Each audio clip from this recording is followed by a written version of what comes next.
debt, this destruction. Global news impacts us. We have to change the way we live. This is why we need independent media.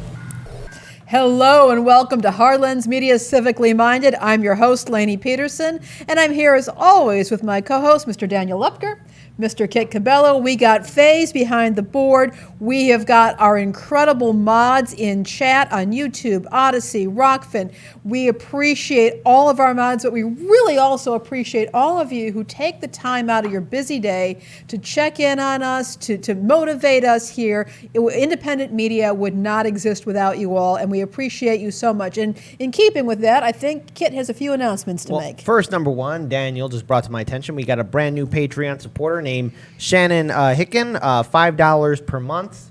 Thank you so much. Also, shout out to these wonderful Patreon supporters. We got Carlos Camargo, Adam Windsor, Espen Fallen, Janet Santinos, Jude Incacchio, Nico Marari, Dimitri N, Carl Aspen, Bangladesh Kangadula, Thomas Nelson, Mad Matt Chicago, Burns Lawler, Mountain Jam, and Duke Lee. Shout out to all of you wonderful Patreon supporters. And also for Friday's show, we're going to have Nico House as a special guest, especially talking about YouTube censoring his channel and his fellow colleagues as well. It's going to be an awesome interview, awesome show. But with that being said, I want to hand it over to Lainey Peterson, who's got a lot of stories to talk about. And one thing before we start, we do have the Medicare for All rally here in Chicago that we will be emceeing on Saturday. Come check it out. Yeah, July 24th. Also, we got something real quick on the Rockfin as well. Jackie Pegu.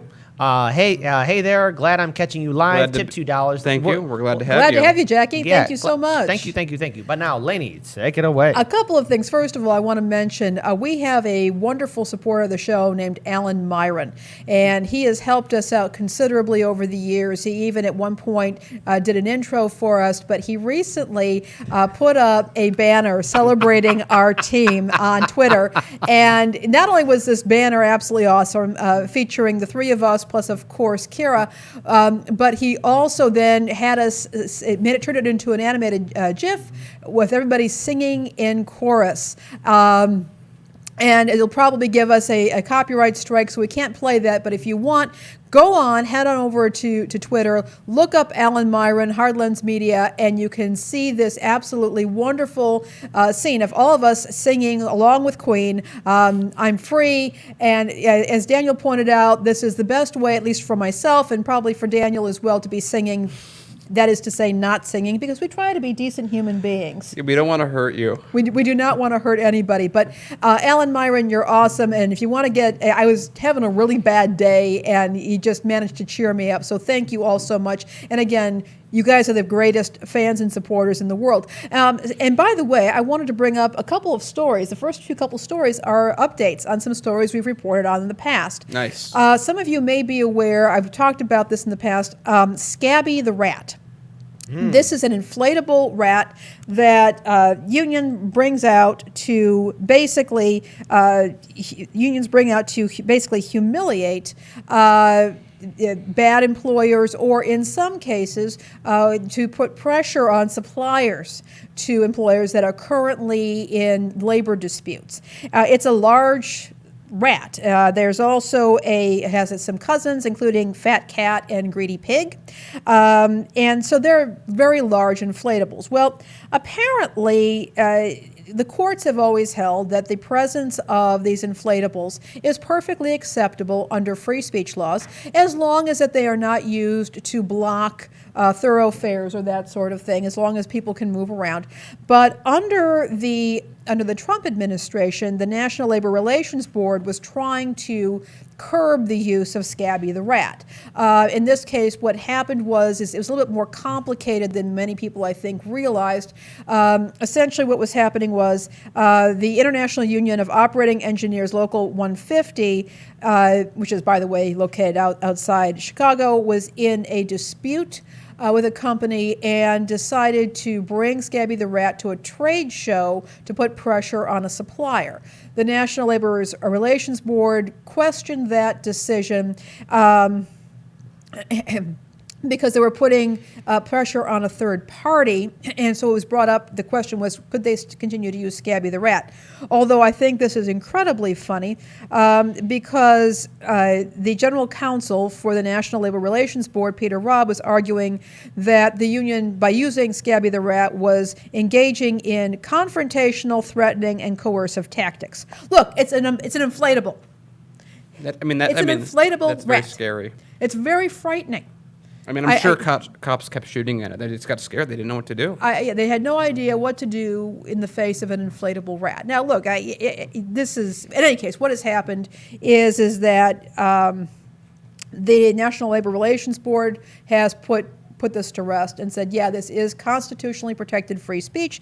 I mean, it's been pointed out that cross-burning, flag-burning, and anti-gay demonstrations are also considered to be protected under free speech laws.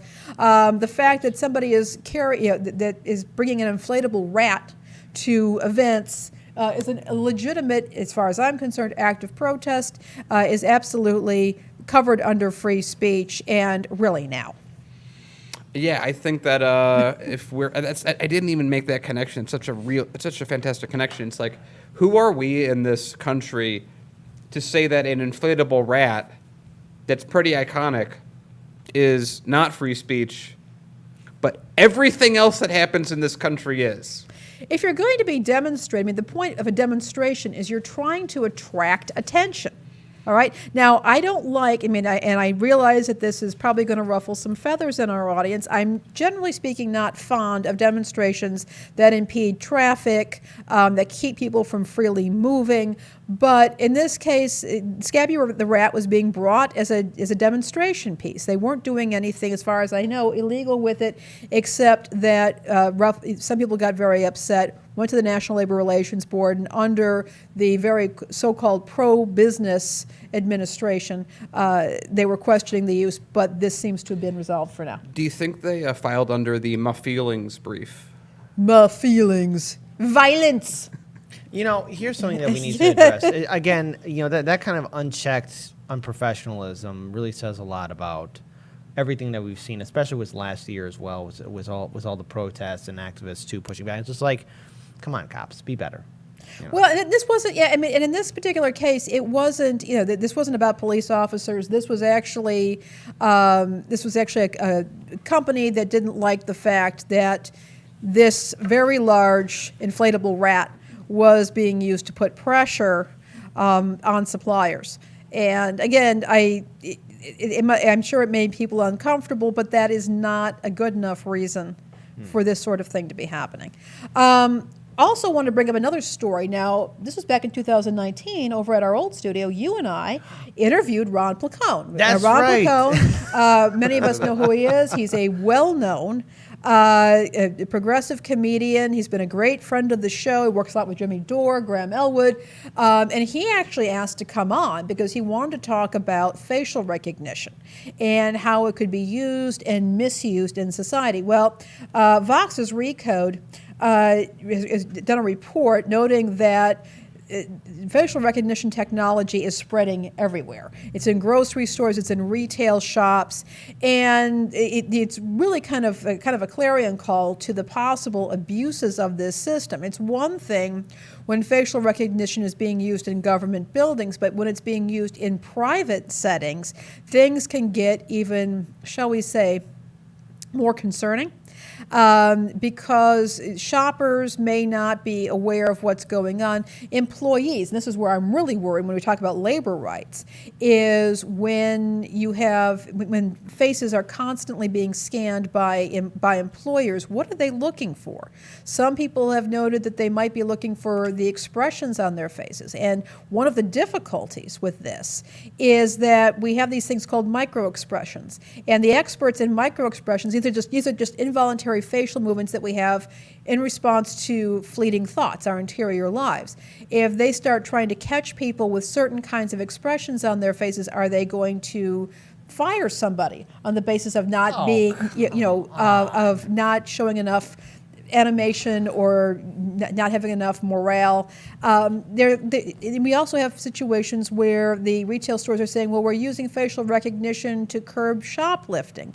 Okay, I understand that shoplifting is an issue, but one of the problems that Ron Placone pointed out is that this facial recognition intelligence, AI, whatever the hell it is not very good when it comes to differentiating between the faces of people who are not white adult males.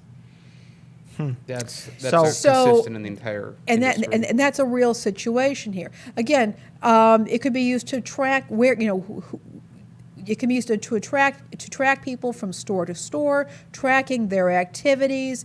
And we know, I talk all the time on this show about how databases are often incorrect.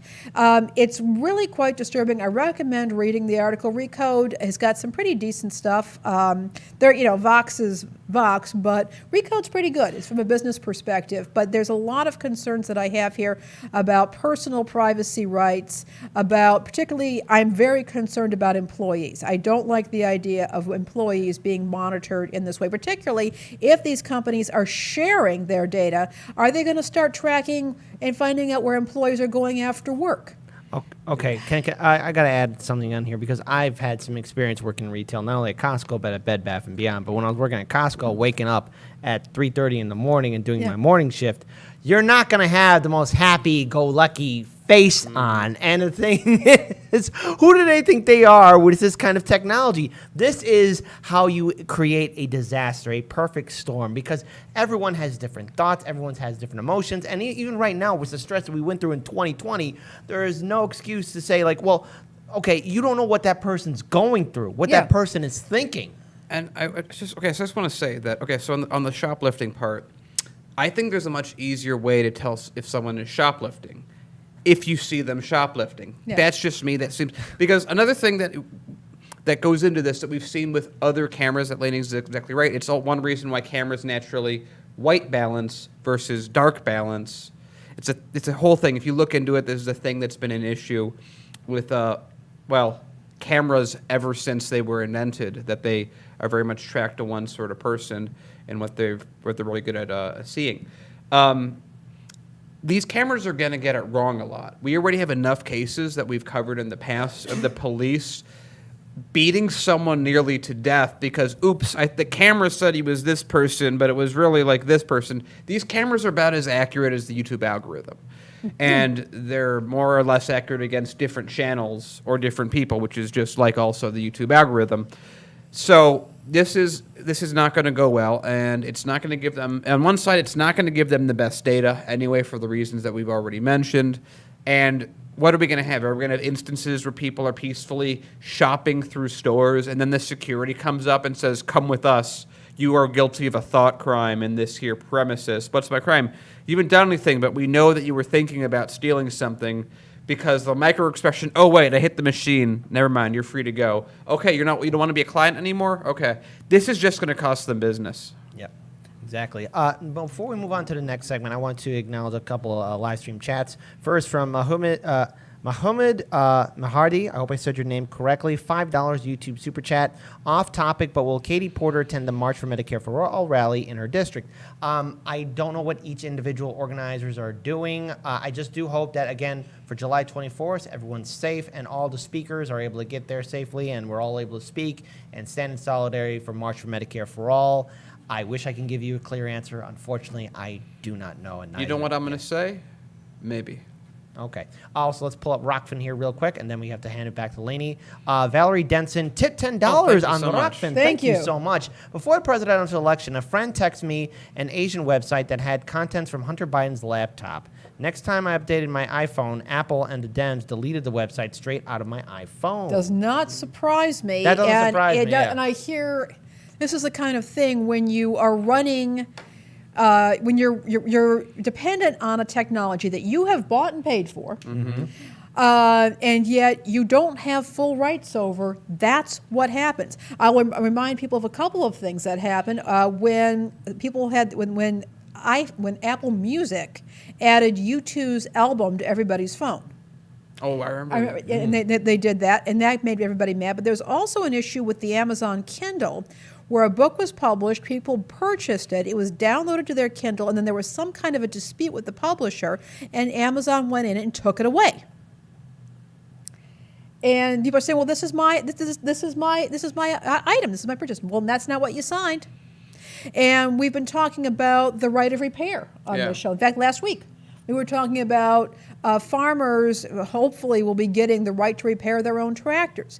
That you've got companies in here that are selling people items. We are responsible for those items. If those items are lost or broken, we accept the financial damages.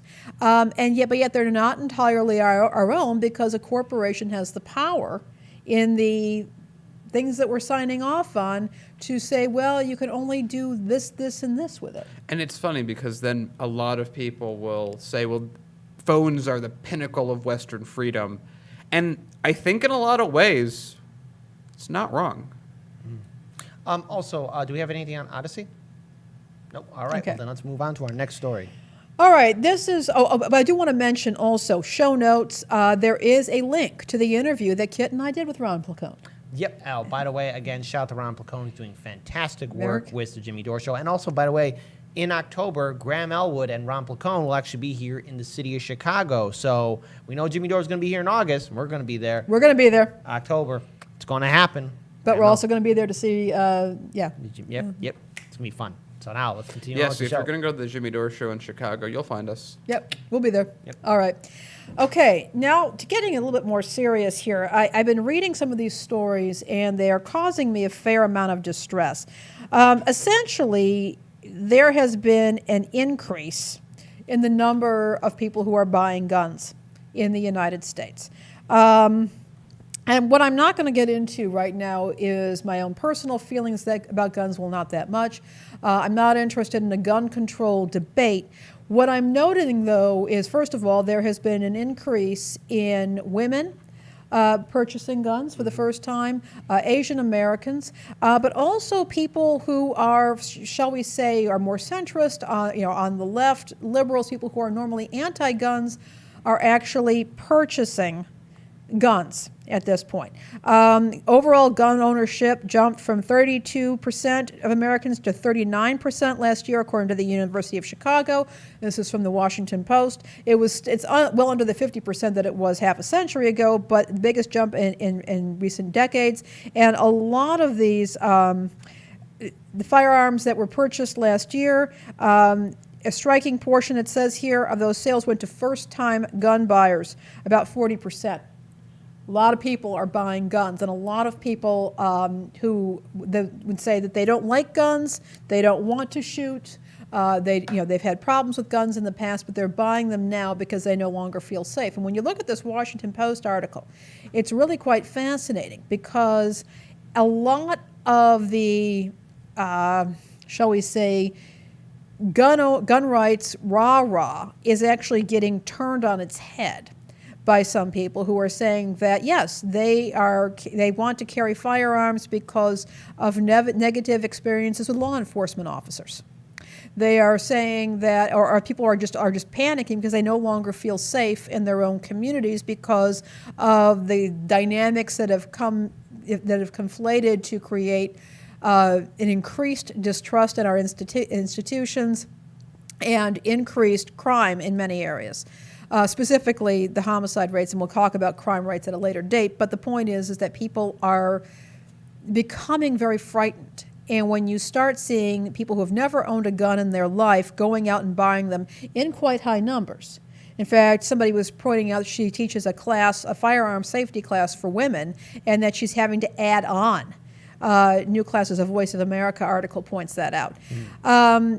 This is it's disturbing to me. Now, again, I largely support the Second Amendment. I largely support the right to own firearms.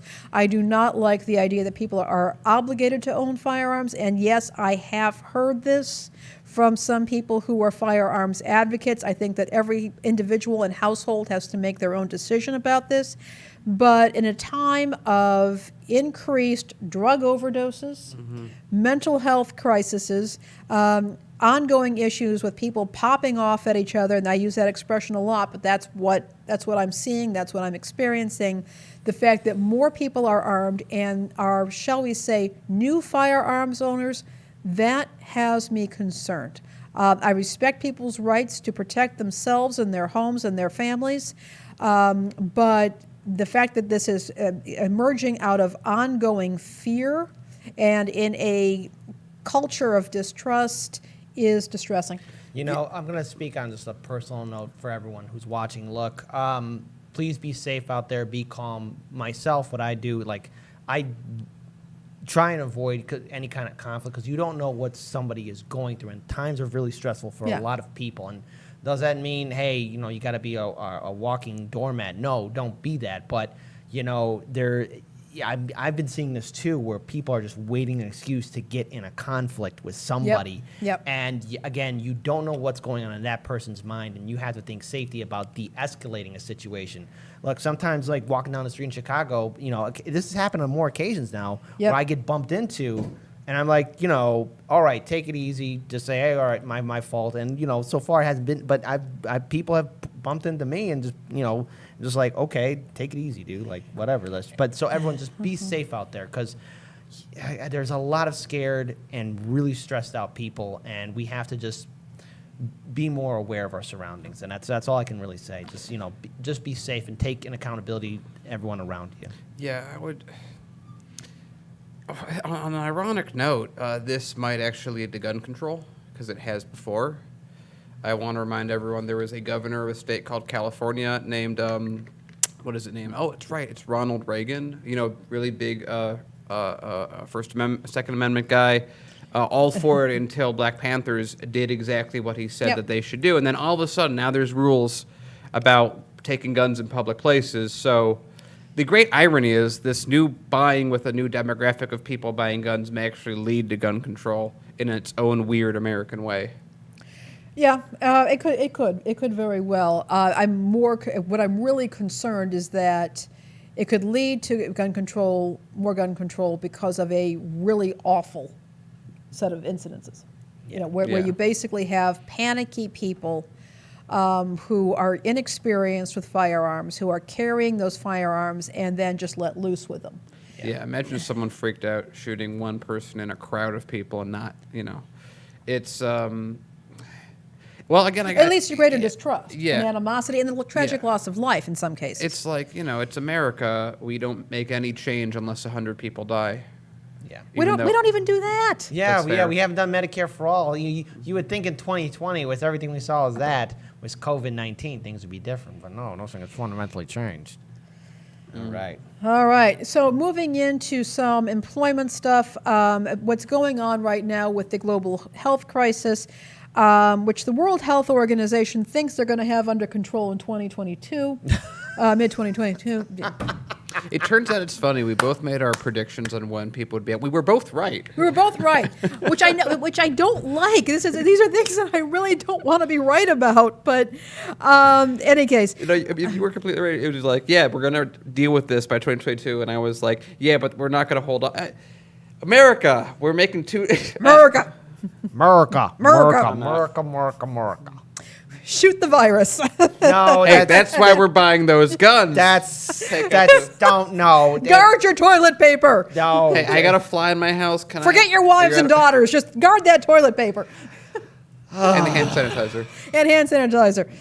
Oh Lord! And I got more on that later. But okay. yes, Oh, boy. and we'll talk about it later. Any case, we know that Apple is now going to be delaying its return to the offices. as the current variant continues to spread. These major companies are trying to make some decisions. They were going to have everybody come back in September. Now they're looking at October at the earliest. What I guess I want to point out about this, I know that a lot of people are not necessarily working for the big tech companies, but I want to point out that, again, this is going to have impact on schools when kids are schools, child care. We're looking at a situation where a lot of women have had to leave the workforce, and I think that this is going to continue to be a massive cultural sea change. This is beyond, I think, employment right now. We're looking at some really serious cultural sea changes, particularly when you've got the major tech companies that are doing this, and a whole lot of we don't know what's going on in terms of how this situation is being managed here in the U.S. and around the world. And I did want to bring that up because I think it's significant, and it's more than just corporate policies at this point. We're looking at perhaps some permanent or reasonably permanent changes in our expectations. I was born in 1969. And yes, women were entering the workforce at that point, but there was still strong sexual division of labor. We saw this change, and I don't know that it was entirely always for the good, only because instead of there being an emphasis on economic empowerment for all people, we just basically saw people being turned into worker bees. For major corporations. If people are starting to pull back from that so that they can take care of their kids largely out of necessity, that may not be such a bad thing, but we still have the problem of the people who are going to be left behind, who are being penalized economically because they can't afford to live on one income. But we're also going to be looking at what is going to happen with the role of women in our society if women are pulling out of these high-powered, high-paying careers because they've had this massive disruption in their career. And it's crazy because there's a whole... and especially if you're talking about a high-end career, your top tier, like pulling out for a year or two, you're not on track anymore. Yeah. So this has got to be... Like, a lot of people talk about, we need each of these various demographic groups to put in more. This is like a thing that, like, just this, every single person that pulled out for a year or two, they were no longer on track. So this is just devastating to a lot of the long-term. I mean, like, I don't know the numbers. I'm just going to make up some, but, like, we just lost 1,000 potential CEOs in 30 years. So, knowing how COVID-19 is going to still play a role, everyone just wash your hands, wear a mask, be safe. We're still going to be dealing with this fight for some time, and its impact on our society will be felt for many more years to come. So, look, just take care of yourselves. That's the only advice I can give. I know everyone has different opinions about the vaccinations here and there. I mean, just do what you feel is best, and let's all try and get through this, and hopefully this nightmare will end soon, but it's not ending fast enough, in my opinion. So let's just all contribute, and hopefully one day things might become better. Hopefully, maybe, kind of, sort of. I don't know. Yeah. Let's go ahead and acknowledge Odyssey and Rockfin here real quick. So let's pull that up here. So first we got, Whitefeld, welcome back. Back in action, the Whitefeld DM, 2 library tokens. I made my triumphant return. Now it's personal, Daniel. Independence Day. There you go. Do the thing, Dan. Do the thing, Jack. Let's see. The water, it smells 10% better than I'm used to in my other beverage containers. Let's There we go. let me take that in for a second. The bouquet, it's water, but Delicious. 10% better than I'm used to. Delicious. Thank you, nutritious. Hardlands Media Cup, available in the description below. All right. Also, shout out to Roger Meadows with tip $2. I smell lawsuits coming on if they try and detain me because of what they think I'm going to do. Yeah. Yeah. Damn Until it. they make precedent somewhere. Yeah. Also, this is not coming to the surprise of anybody, but this is awesome. New York Times headline: low-wage workers now have options, which could mean a raise. Really?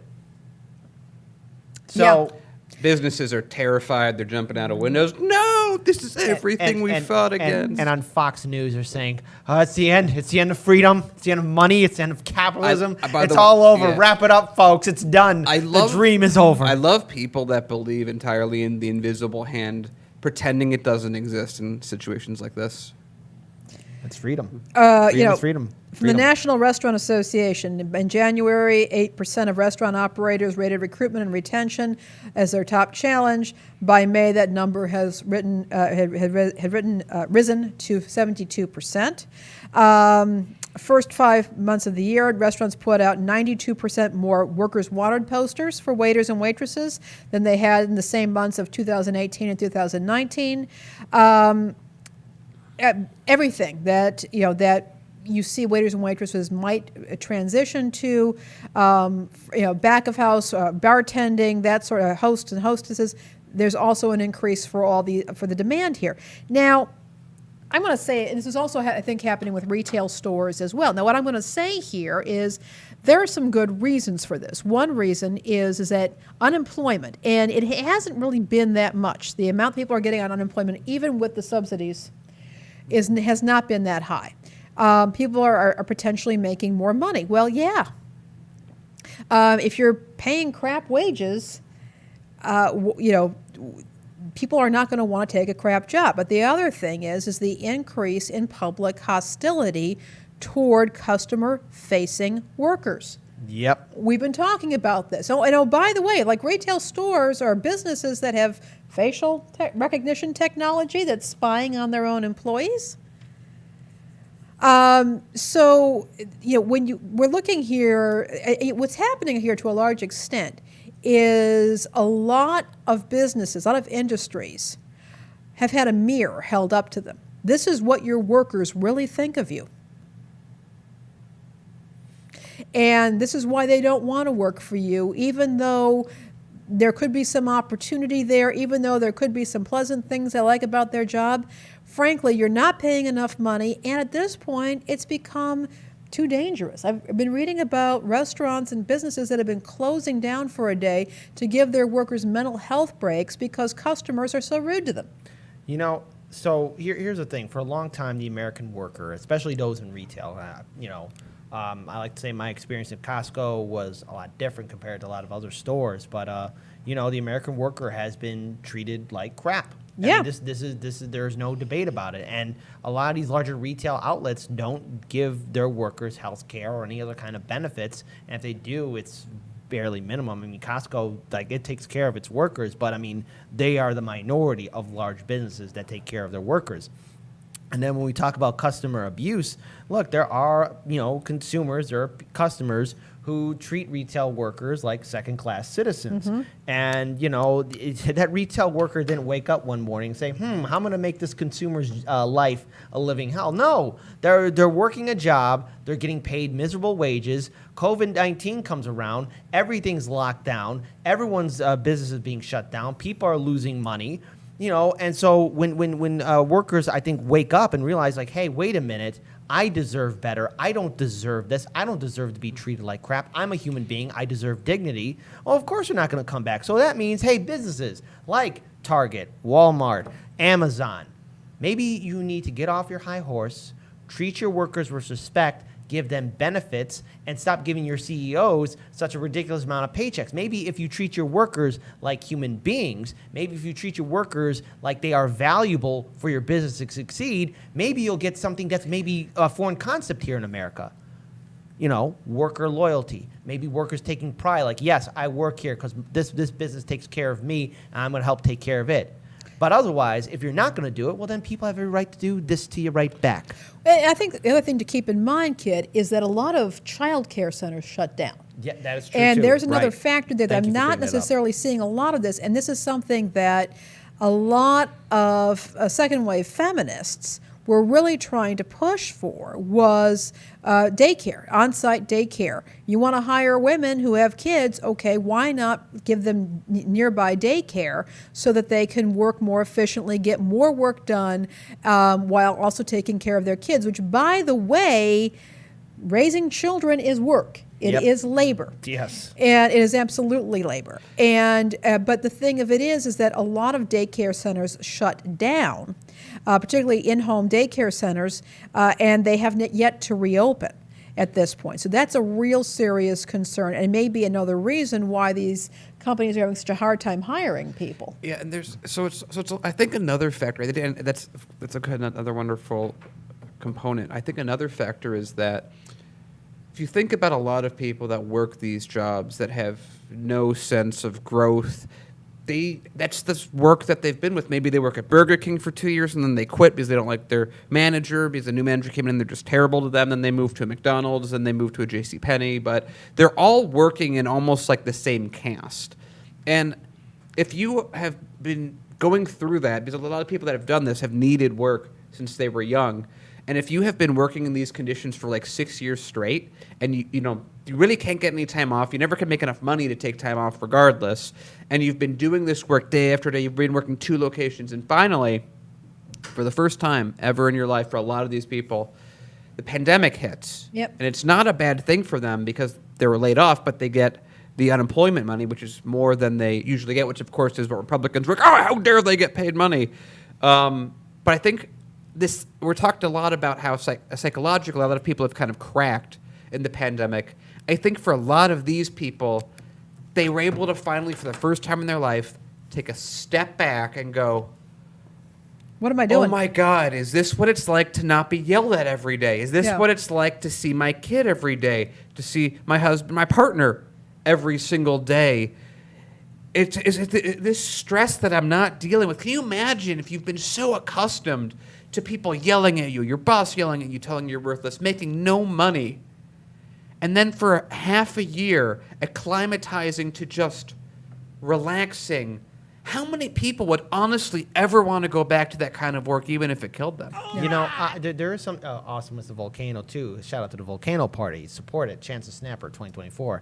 But you know, I can kind of relate to that. So when I had a relative have an accident in 2019, Daniel and Myra were very kind to let me know about, you know, FMLA. I hope I'm saying that right.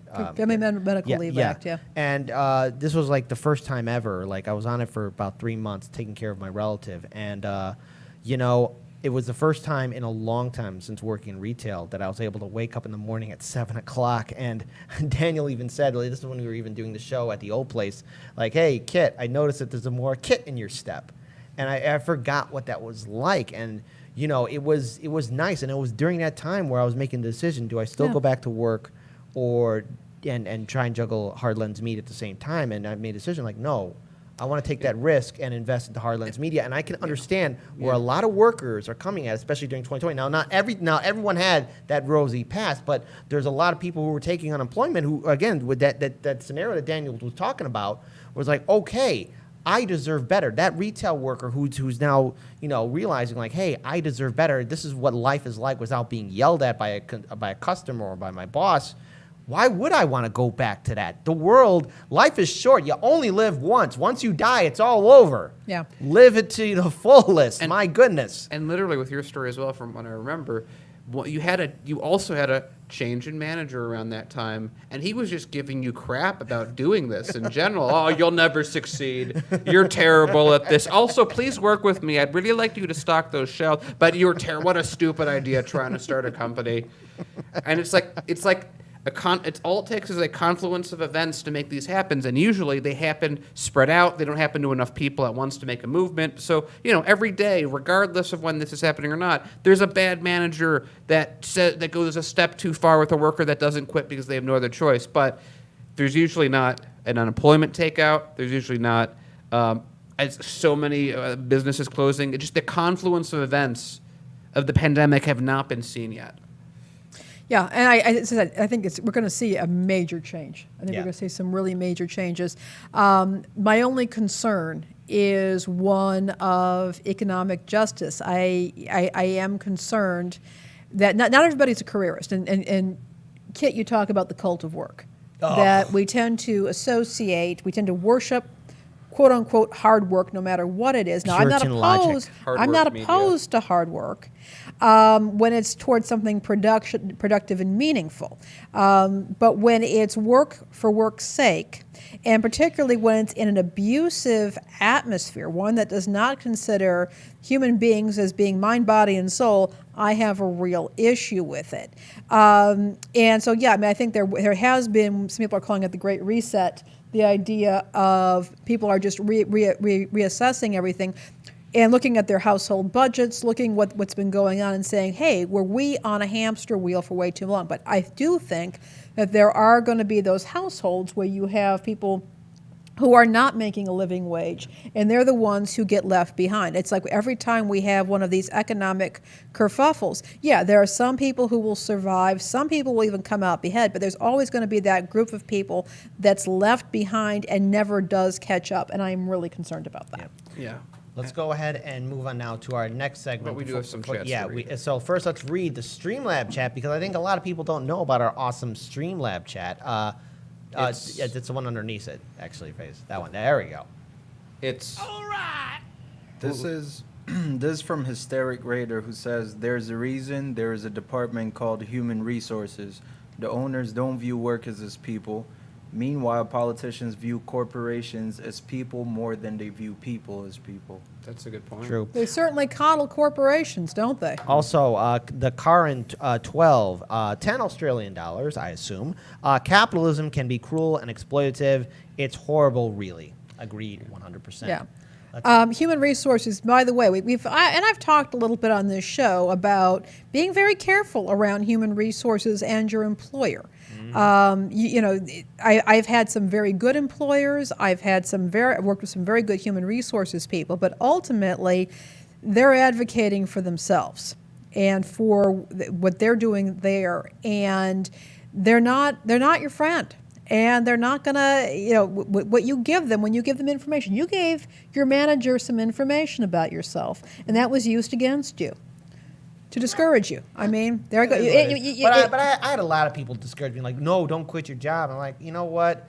My response was to just more personal people, just saying, like, you know what? I'm going to die someday. I want to at least live life on my own terms. Let's pull up Odyssey.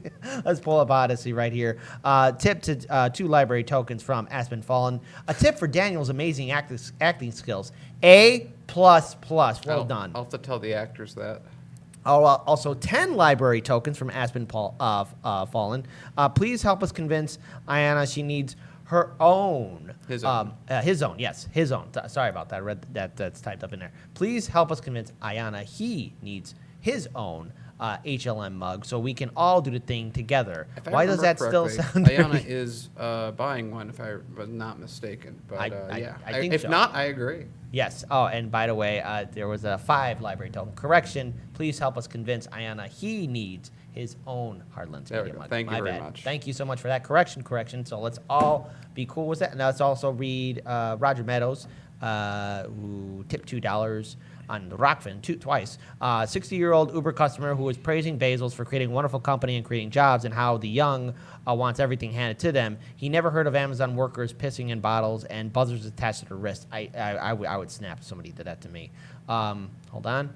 I told him why worker co-ops are the best of both worlds, and he said that's communism, and he's a capitalist, as he told me how much hard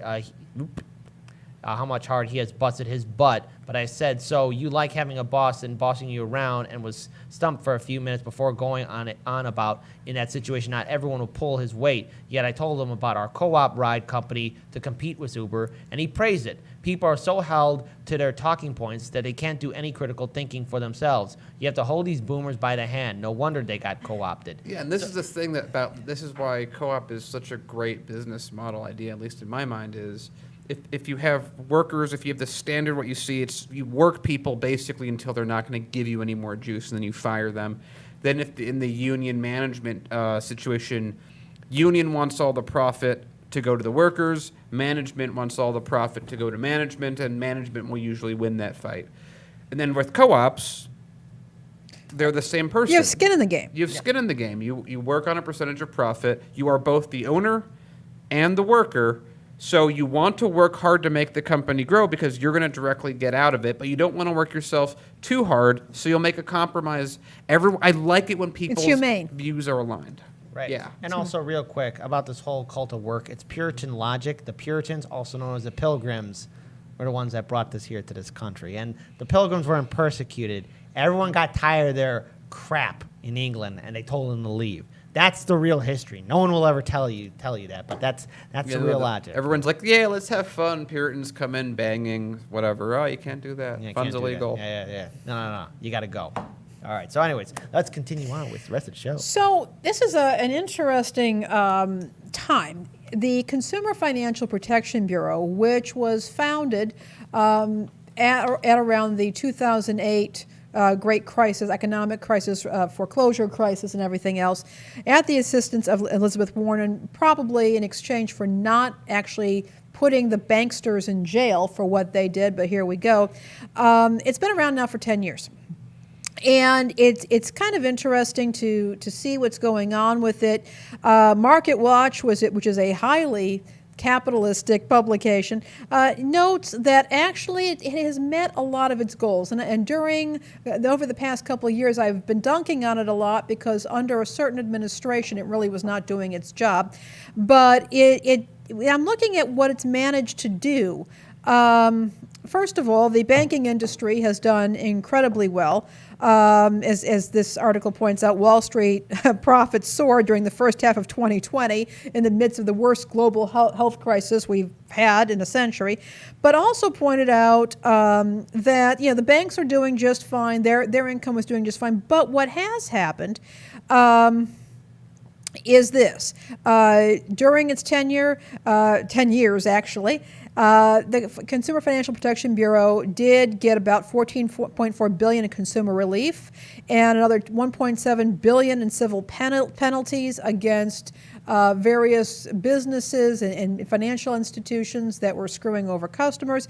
It forced in 2012 Capital One Bank to return $140 million to customers because they were pressuring them to put add-on products to their credit cards like payment protection and credit monitoring.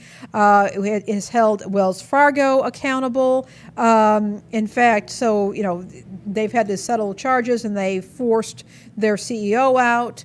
And he had to forfeit $41 million. So there's actually also there was a $1 billion fine against Wells Fargo in 2018. Now, again, I would like to see those numbers double, triple, a bunch of different things, but they have done it has done some good stuff, but it does need to press forward. Now, what I am going to compliment them on, and I've complimented them even when I was upset with them, is their financial education. They have come up with a lot of plain language financial education content on their website. It's been written for people at a relatively low reading level. A lot of it actually duplicates what's on the Federal Trade Commission's website, which is at a higher level and can be more useful if you're really trying to parse things. But they've got some great, the Consumer Financial Protection Bureau has some great financial literacy content, and I can make no mistake. I do know that Elizabeth Warren is currently asking the CFPB to do a few more things. She wants the agency to be focusing more on discrimination in things like financing, credit, banking, noting that people of color are often subject to discrimination when they walk onto a car lot. I would also say that women in general oftentimes face that kind of thing. So I think the focus on addressing issues of racism and discrimination are incredibly important. She's also pushing for crackdowns on overdraft fees that banks are charging, sometimes to excess. In fact, as I like to point out, when I was growing up, banks wanted you as a customer. They paid you interest on your accounts, and they even gave you a toaster when you signed on for an account. And nowadays, the banks are actually banking on your having to pay them overdraft fees. So that's some of the stuff that's been going on. I wish the Consumer Financial Protection Bureau did more. I wish it was more aggressive.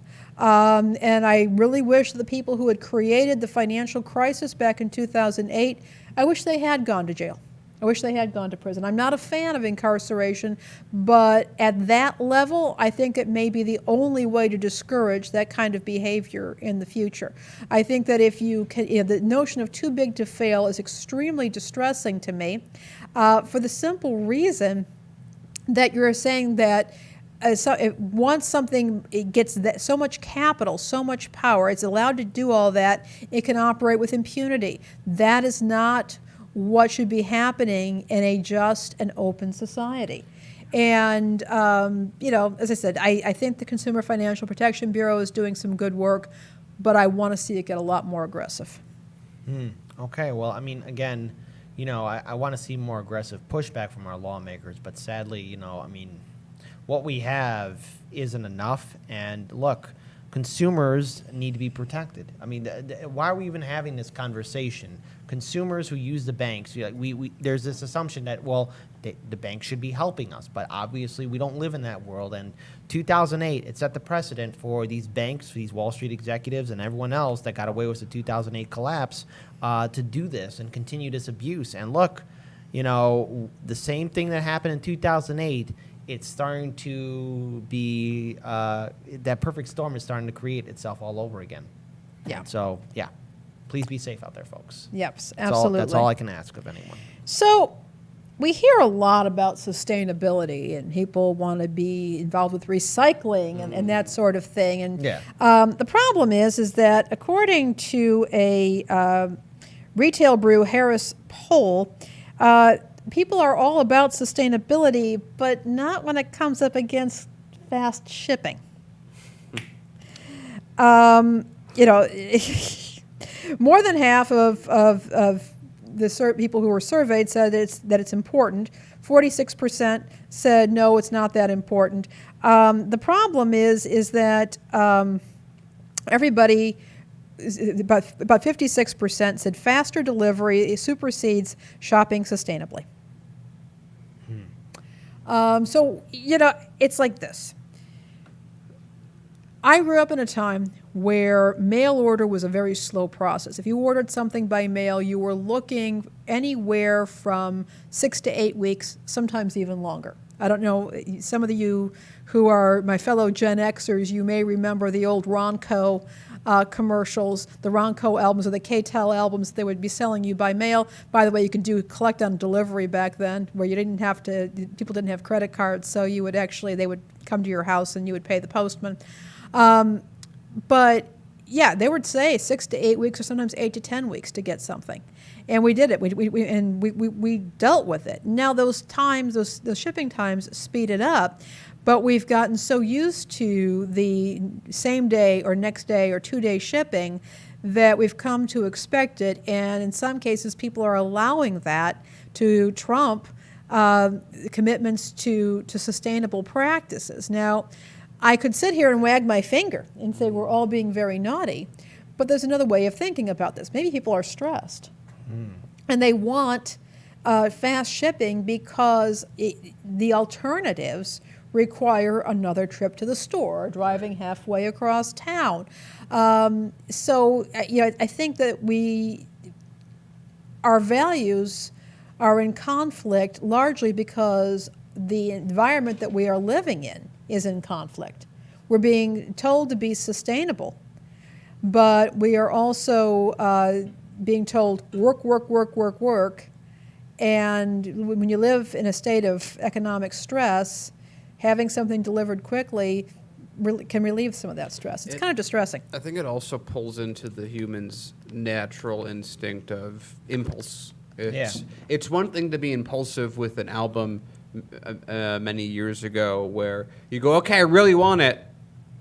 2 months later, okay, I got it. Versus, hey, if I buy it right now before midnight, I'll get it in the next 12 hours. And then I think also to the other point is just in terms of recycling and all of this, I don't want to blame consumers for systems that they didn't create. They may have wanted, these people like stuff fast, granted, but they didn't create it. It's the same thing. It's why I'm against the concept of recycling from the consumer endpoint. All that recycling is taking trash created by giant corporations and dealing with it ourselves. No, you made the product. You deal with the trash. Don't loop me into it. I am not going to be your waste management buddy. Yeah. So I think there's that. And then, I think as Laney already put, people aren't thinking about the environment. People think, what can I do? And I think that's accurate. No one of us can really make any difference on the climate. No amount of tote bags or recycling aluminum cans will save the planet, because the top 100 companies that pollute are responsible for, 76% of pollution? Maybe let's talk about those guys. Maybe let's talk about, I don't know, a worldwide referendum that all countries agree to, that ships have to stop polluting half of all transit-based polluting by not using the most egregiously dirty fuel that money can buy for as little as possible. Solutions are made by working together, cooperating, Agreed. and building these great projects, not by individually pretending that a tote bag makes any real difference. Agreed 100%. When are we getting tote bags for hard lands? Oh, we have them. They're on the search. Oh, excellent. By the way, do you know, this is a fun factoid I learned, one tote bag, to pay off the economic use of one tote bag, you have to use it in a store 120 times. Okay. All right. I guess so. doable. That could be done. Real quick, let's go ahead and read some chats. We got a super chat from Karin12, 10 Australian dollars. I hope that's correct. I've been a manager in the past. The business always came first. I was rewarded for being inhumane, really. Ugh. I'm sorry. Rockfin as well. Tip $2. Roger Meadows, good friend of the show. Let's make the CFPB job easier and flatten Wall Street and the financial service industry, and have public bank in every state and municipality, and reinstate postal banking. There Wonderful. we go. Yeah. All right, let's go ahead and start with the next story. Laney, take it away. All right. Just trying to talk about inflation here just for a second. There are shortages. Again, we've been talking about supply chain and employment shortages. Inflation has risen at the fastest pace in 13 years this past month. Unilever, major multinational corporation, is saying that it's going to be raising prices all over the place. It's because of its own costs skyrocketing, which is its own set of problems. We've also got Salesforce is looking at from the retailer end of things. Salesforce has done a study showing that retailers will pay $223 billion extra for goods in the second half of 2021. There is a worker shortfall. There is also problems with transportation and the cost of materials. So this is going to be sending the prices of consumer goods up, which of course puts a further strain on families that have, in many cases, already been under strain for some time. And of course, it's happening at just around about the time where we're seeing the programs lifted that are helping people out with things like utility bills, with things like being able to stay in your home. Now we've seen consumer prices on the rise. We're also seeing some shortages. Reuters is actually reporting, this is kind of interesting, there's some potential shortages in the area of school supplies at a time when, well, kids are doing the back to school thing. And what's kind of got me upset about, and normally I would just kind of let this sort of thing slide, this is life, but we've already got kids who are probably already behind. And one of my predictions last year, we were going to have a lot of kids who were never going to catch back up because they lost that year of school. And if they don't even have basic school supplies, that can be even more demoralizing. So there is a shortage at this point with the school supplies. What I can say is, for those of you who might have items in your home, I can tell you that usually food banks and other charitable organizations, mutual aid organizations in your area may be collecting those items. This might be a really good year to be doing that to help out those kids, because it sounds like it's tight all over. Yeah. Question for you, Laney. Yeah. Or there's actually an answer from E. Heller. Question: what are the salaries of Unilever executives? And the answer is from E. Heller, one of our moderators. The average Unilever executive compensation is $237,069 a year. There you go. Okay, I did want to end on a happy note, and I do have a happy thing to say. For those of us who are in Gen X or some of the older millennials out there, the Trapper Keeper is back. Welcome back, buddy. You did it. Welcome home. This is I'm on the lower end of the millennial. I'm right at the cutoff. You did it.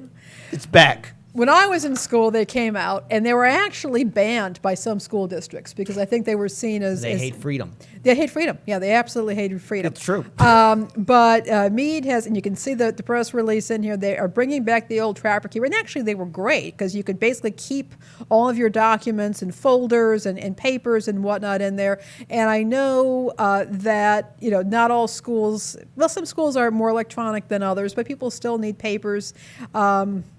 Documents. Please, can you pull a picture of this up so I have some idea what they're talking show the about? world this ancient.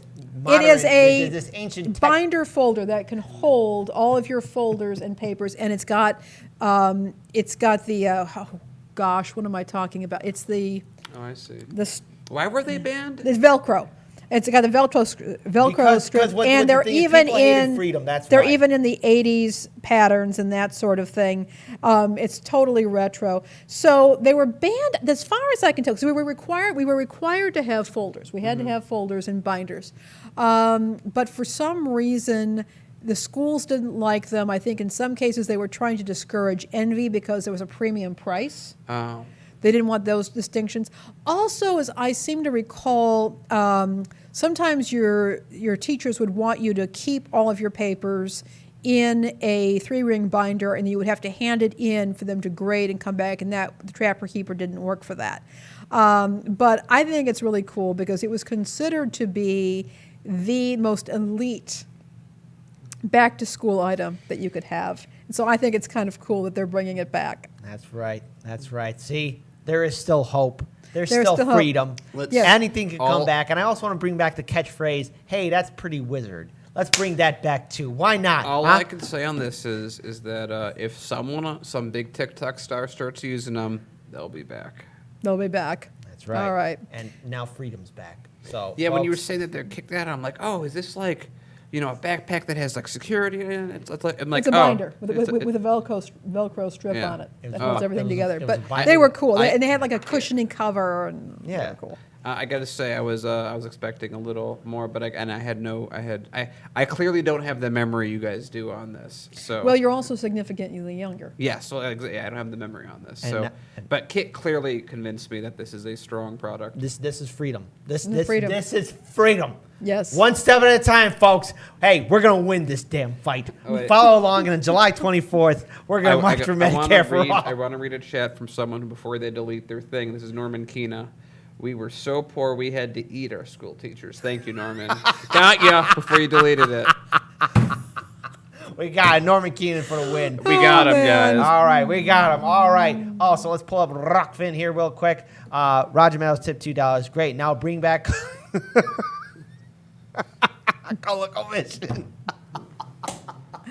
Okay, one of these nights, maybe we'll do a Patreon show, and it's going to be Lainey and the rest of the Gen Xers, and we're going to get totally retro and bewilder Daniel.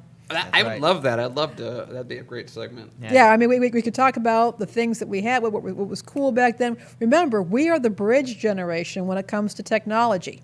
Yeah. We grew up on landlines and cathode ray televisions, and no cell phones, and computers were $3,000 They for were gigantic. They're gigantic, and we just kind of seamlessly made our way through, and I'm very proud of us. I grew up with a landline for a lot of my first 12 years of life. I want to bring back breakdancing and win an awesome pair of parachute pants. That's right. Shout out to that episode of Futurama where Fry won those, or was in a contest to get those parachute pants. There we go. 80s right there. I was a kid though, so there we go. Do we have anything else on Rockfin or Odyssey? No, that's it. All right. I want to thank everybody for joining us today. Reminder that we are here at 5 p.m. Monday through Friday, 5 p.m. Central Time. We have a show for you. Also, Friday nights at 7:30 p.m. And I believe on Tuesday at 7:30 p.m. there's Chicago Corner, and our team is I'm sometimes on there. We've got a great team doing those shows, and we really would appreciate your support by subscribing to that channel. Don't forget about Chicago Reacts.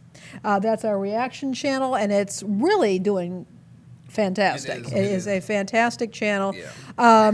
And of course, to remember Medicare for All March here in Chicago on the 24th. They're happening all around the country, are they not? It's going to be all across the country. Chicago on July 24th. We're going to be there. There's going to be a lot of speakers. Daniel and I, and even Jerry, the host of Chicago Corner, will be speaking there, as well as our other team members will be there as well. We're going to be filming. We're going to be live streaming. It's going to be great, but this is a nationwide event. Please check in your area, too, and let us all be safe about it. Wash your hands, wear a mask, and let's march for Medicare for all. Absolutely. And I'm going to say one thing from Miguel H., who I'm going to quote this. I'm going to go with this. We are all Generation Hardlands Media. That we are. That is beautiful. I think that's the best final note for today's show. Absolutely. So take care, everybody, and I will see you next week. Peace out. And we're frozen. You know, Quasimodo, he predicted all of this, you know. Boom.